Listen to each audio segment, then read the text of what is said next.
En allant vers le stade ou vers le gymnase, nous passons nécessairement devant l'immeuble où j'ai grandi. Je voudrais le montrer à la personne qui m'accompagne, mais il est masqué par les arbres du parc au premier plan. Pourtant, c'est un grand ensemble, un gros volume.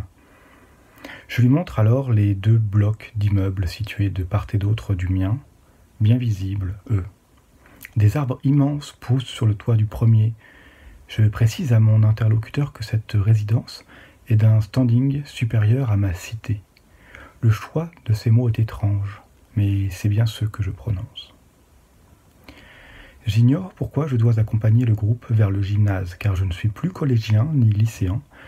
D'ailleurs, arrivé là-bas, je ne prends pas part au jeu, un match de volley ou de badminton, en tout cas un sport avec un filet.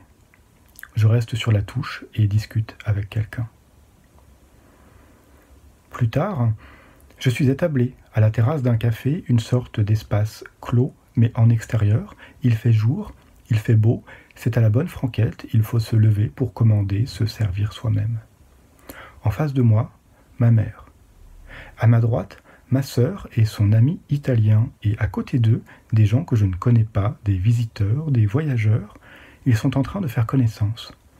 Ma sœur parle avec eux en italien.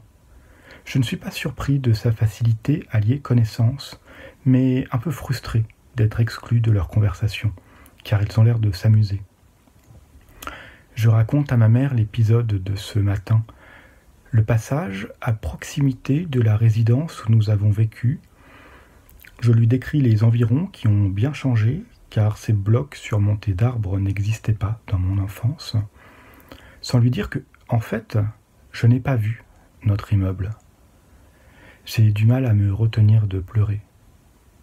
Je fais de gros efforts pour que ma tristesse ne se voie pas. Je sais que ma mère la voit pourtant, car elle voit tout, mais elle sourit, elle fait comme si de rien n'était. Son attitude enjouée, un peu forcée, m'aide à tenir le coup. Sinon, j'éclaterais en sanglots.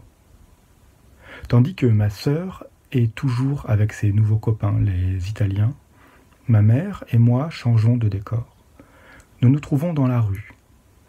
Dans le monde éveillé, ce lieu serait identifié sans hésitation comme parisien, les immeubles hauts alignés sur la rue, la densité. Mais dans le rêve, j'ai l'assurance de me trouver au coin de la rue du président Wilson et de la rue Max Gaufretot au PEC. Dans les années 90 et 2000, on l'appelait le carrefour avec la cabine téléphonique. La certitude de me trouver à cet endroit est très intense. Nous sommes au milieu du carrefour. Ma mère doit partir de son côté, et moi, du mien. Je réprime toujours mes larmes, mais avec de plus en plus de difficultés. Nous nous séparons. Quand elle est partie, je ne me retiens plus.